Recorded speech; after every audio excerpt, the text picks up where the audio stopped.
Moni ndine Jackie. Kwa nkhani yake tiyamba nkuti chifukwa nde zochitika uku kwa neighbor ku Zambia uku. Akuti mu December 2024 pa 28 December mwana wa zaka 5 dzina lake Emerson Mwemba anamwalira. Kaya akuti anagwera m'madzi ndi kumira kumwalira. Nde zinayi zoopsa iti zomvetsa chisoni amene mucha. Nde pamwambo wa maliro akuti amayi ena kwake dzina lawo Alucia Lumina anatenga mawani kwacha awiri ma coins awiri, wani kwacha ndi wani kwacha. Coin imodzi anamuyika dzanja limodzi la kumanja, coin ina anamuyika dzanja la kumanzere kukhanga tikumuvindikiritsa chonchi. Basi maliro nkuyikidwa m'bokosi anakayika, koma anthu ena anaona kuti amayi wavutana facha anamuyika ma coins m'manja mwana. Nde inali nkhani yoti inazungulira nkutchuka anthu nkumadziwa kunena kuti akuti amayi awo anayika manja mwa mwana.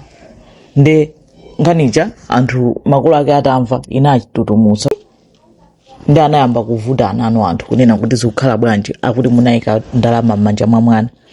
Nde ukangati akhala akukana eti nde mpaka zinafika ku polisi mpaka na ku court kunena kuti akuti anayika chani, anayika ndalama ma coins m'manja mwa mwana chikuchitika ndi chani.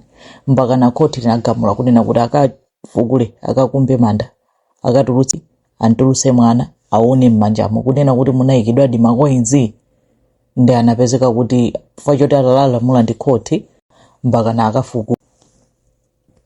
afukula manda dzulo 25 January 2025 afukula manda kuchosa bokosi kutulusa thupi la mwana uja. Angotulusa thupi la mwana lija amayi aja Alucia Lumina aja kuthamanga iwo ndamene athamanga ngofikira kuchosa kuvundukula manja a mwanayo kuchosa mo ma coins kupezeka kuti anayika izi ndithu awapeza ma coins iwo. Akwafuza kuti sono chimene mmayikira ndalama mmakana nthawi yonse mmayika zachani zotantauza chani. Nde iwo akuda kufotokoza kunena kuti yayi kunali kuthandiza kunena kuti mizimu yoyipa isachite chipongwe maliro a mwana. Zosamveka bwino moti awatenga awamanga aliyense ali kukamwa kakaso kuyang'ana kunena kuti ndezitiso. Alucia wakuti chifukwa cha mmene mwanayo anapezedwera mmene anaamira akuti anampeza kaya atayikidwa position yanji kaya.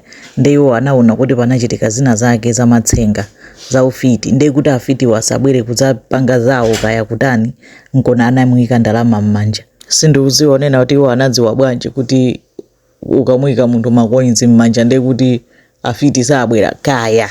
Sindikudziwa koma izo ndezo zomwe zikuchitika kwa neighbor uko ku Zambia amanga. Sindidziwa kuti milandu yake ikhala yonena kuti chani munamuyika mwana ma coins m'manja. Zinthu zake zodabwisa zoopsa za matsenga zosamveka bwino.